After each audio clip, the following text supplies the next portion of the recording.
মুমিনের পরিচয় দিতে হলো এক নম্বরে আল্লাহ আর আল্লাহ রাসূলের ভালোবাসাকে অন্তরের মধ্যে জায়গা দিতে হবে। আর এই জায়গা দিয়ে যদি ইস্তেকামত থাকা যায়, অটল থাকা যায়, ওই মানুষের পক্ষে, ওই জাতির পক্ষে, ওই সমাজের পক্ষে, ওই শহরের পক্ষে, ওই রাষ্ট্রের পক্ষে সমস্ত শক্তি এবং মদত যুগায় আমার আরশের মালিক। জোরে বলেন ঠিক কি ঠিক না? আবু জহল রাস্তা দিয়ে হাঁটতে হাঁটতে রাস্তার মাথা পর্যন্ত পৌঁছায় গেল। যা দেখে ছোট্ট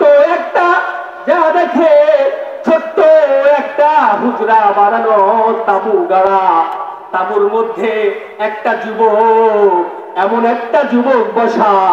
আবু জহল বলেছে, আমার জীবনে এমন জ্যোতির্ময় যুবকের স্পর্শ কোনদিন পাই নাই। জোরে বলেন সুবহানাল্লাহ। আমার নবী সরওয়ারে কায়নাতকে দেখে আবু জহল অবাক হয়ে গেছে, হ্যাং হয়ে গেছে, তাকায় রইছে তো তাকায় রইছে, পরকার চোখে পড়ে না। কারণ চোখের সামনে পড়ছে কে রে? চোখের সামনে পড়ছে রাহমাতাল লিল আলামিন। জোরে বলেন ঠিক কি ঠিক না? ওরে কে এলো মদিনায় রে, ওরে রাসূল নামে।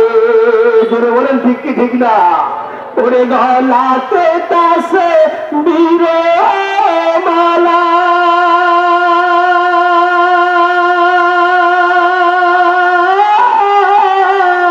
ওরে কে চলে সে কামলিওয়ালা রে, ওরে আপন দরদীর কথা শুনলে প্রাণ জোড়ায় রে, ওরে রাসূল নামে। ওকে এলো দুনিয়ায় রে, ওরে রাসূল নামে। জোরে বলেন ঠিক কি ঠিক না? আল্লাহর নবীর সাহাবী হযরতে আলী রাস্তাটাকে দেখায়া দিছে, দেখায়া দিয়ে সামনের দিকে চলে গেছে। একটু চিল্লানির কারণে সাউন্ড কমে গেছে, একটু বাড়ায়া দেন। একটু হিট দেওয়ার পরে সাউন্ড কমছে। আল্লাহর নবীর সাহাবী আলী রাস্তার লোকেশন পাথরটাকে ফেলে দিয়ে দেখায়া দিছে। আবু জহল গিফারি রাস্তা দিয়ে হাঁটে, হাঁটতে হাঁটতে যাইয়া দেখে রাস্তার সেই মাথায় ছোট্ট একটা তাঁবু গেড়ে এমন এক যুবক বসা, যেই যুবককে পূর্ণিমার চাঁদের চেহারাও হার মানায়া দেয়। বলেন সুবহানাল্লাহ। আমার দয়ার নবী রাহমাতাল লিল আলামিন জানতে চান, যুবক কোথায় তোমার বাড়ি, কোথায় তোমার ঘর, কি তোমার পরিচয়, আমাকে একটু বলবা নাকি? আবু জহল বলে, ইয়া মুহাম্মদ, আমার বাড়ি হইল গিফার নগরীতে। আমি একটা বেঈমান, আমি এখনো ঈমানের মালা গলায় পড়তে পারি নাই, কিন্তু শুনেছি মসজিদুল হারামের এলাকায় আব্দুল্লাহর ছেলে শ্রেষ্ঠ মানব, মানবতার মুক্তির সনদ, আকায়ে নামদার তাজেদারে মদিনা রাহমাতাল লিল আলামিন আগমন করেছে। বলেন সুবহানাল্লাহ। যদিও আমি ঈমান আনি, কিন্তু আমার কলিজার মধ্যে কেমন যেন একটা ভালোবাসার শিকড় বয়ে গেল। আমার হৃদয়ের মণিকুঠায় আমি নবী মুহাম্মদের ভালোবাসাকে আসল জায়গা করে দিয়েছি। তাই আমি সেই গিফার নগরী থেকে শত শত মাইল পেরিয়ে মসজিদুল হারামের এলাকায় আগমন করেছি। বলেন সুবহানাল্লাহ। তাকায় আছে, কিতাব প্রমাণ করলো। আবু জহল তাকায়া থেকে কত সময় পরে বলতেছে, আমি সাক্ষী দিতে চাই চাই, আমি সাক্ষী লাগাইতে চাই, এই যে চেহারা, এই যে সৌন্দর্য, এই যে মলিনতা, এই যে ভালোবাসা, এই মানুষটি কখনো চিটার বাটপার মিথ্যাবাদী হতে পারে না। জোরে বলেন সুবহানাল্লাহ। ইয়া রাসূলুল্লাহ, আমি শুধু এতটুকু সাক্ষী দিয়া শেষ করব না, আমি চাই আপনার হাতে আমাকে কালিমার মালা গলায় পরায়া দিবেন। বলেন আল্লাহু আকবার। নবী বললেন, আবু যর, তুমি যদি এখন কালিমার মালা আমি নবী মুহাম্মদ সাল্লাল্লাহু আলাইহি ওয়াসাল্লামের কাছ থেকে তোমার গলায় পরো, তুমি বুঝে নাও, তুমি জেনে নাও, তুমি গবেষণা করো, কালিমার মালা পরার কারণে এই আকাশ বাতাস নয়, শুধু এই এলাকার সমস্ত মানুষ তোমার বিপক্ষে অবস্থান নিবে। তোমার মা বিপক্ষে চলে যাবে, তোমার জন্মদাতা বাবা তোমার বিপক্ষে চলে যাবে, তোমার গর্ভধারিণী একই মায়ের সন্তান তোমার ভাই তোমার বিপক্ষে চলে যাবে। এমন হতে পারে তুমি তোমার বাবার সম্পত্তি থেকে বঞ্চিত হবে। আবু বকর বলে, ইয়া রাসূলুল্লাহ, আমি প্রস্তুতি গ্রহণ করেছি, পৃথিবীর সব ভালোবাসা একদিকে, আমি আপনি এবং আপনার ভালোবাসাকে জিন্দাবাদ জানায় দিছি। বলেন সুবহানাল্লাহ। লা ইউমিনু আহাদুকুম হাত্তা হাব্বা ইলাইহি মিন ওয়ালিদিহি ওয়া ওয়ালাদিহি ওয়ান নাসি আজমাইন। বলেন আল্লাহু আকবার।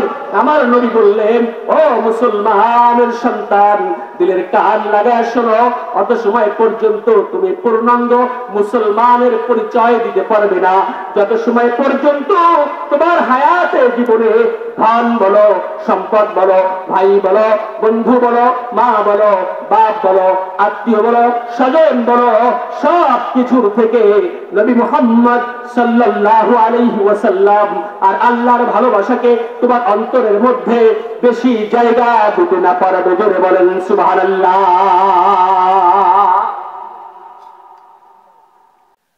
মুমিনের পরিচয় দিতে হলো এক নম্বরে আল্লাহ আর আল্লাহ রাসূলের ভালোবাসাকে অন্তরের মধ্যে জায়গা দিতে হবে।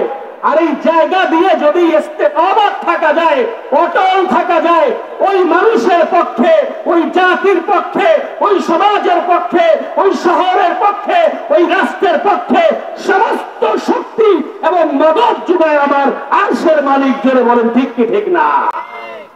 সেই মক্কা নগরী অন্ধকার যুগ ছিল, জাহেলিয়াতের যুগ ছিল।